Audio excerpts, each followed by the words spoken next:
Қымыздың қасиеттері. Қымыздың құрамындағы с дәрумені сиыр сүтімен салыстырғанда 10 есе көп. Қымыздың құрамында жыныс гормондарына жақсы әсер ететін ферменттер бар.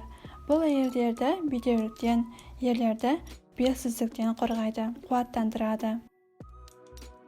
Құрт ауруларын алдын алады. Ауырған адамның қайта қалпына келуіне жақсы ықпал етеді. Саумал қымызды ем ретінде буын ауруларына ішсе тіпті пайдалы. Салданудың алдын алады.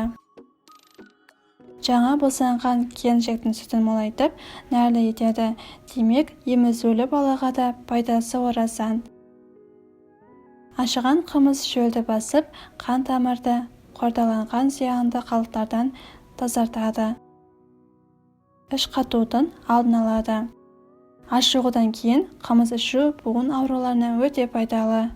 Адам денесінің күш-қуатын арттырады, бүйрек пен бауырды қанықтырады, қан тамырларын тазалайды. Буын аурулары мен сүйектің қақсауын, жүйкенің жұғаруын, бас айналуын, созылмалы сары ауру, ұйқысыздық, ішектегі жара, гастрит сияқты аурулардың алдын алады немесе жеңілдетеді. Қымыз адамның физикалық жағдайын оңалтып, тәбетін ашады, ас қорытуды жақсартады. Дәрігерлер қымызды безгек ауруына және жөтелге қарсы ішуге ұсыныс жасайды. Қымызбен емделгенде қан құрамындағы гемоглобин, эритроцит көбейеді. Тамырдың соғуы жиілеп, қан айналымы жылдамдайды. Қан тамыры жұмысы мен жүрек соғысы жақсарады. Кез келген сүттегі ең бағалы зат ақуыз.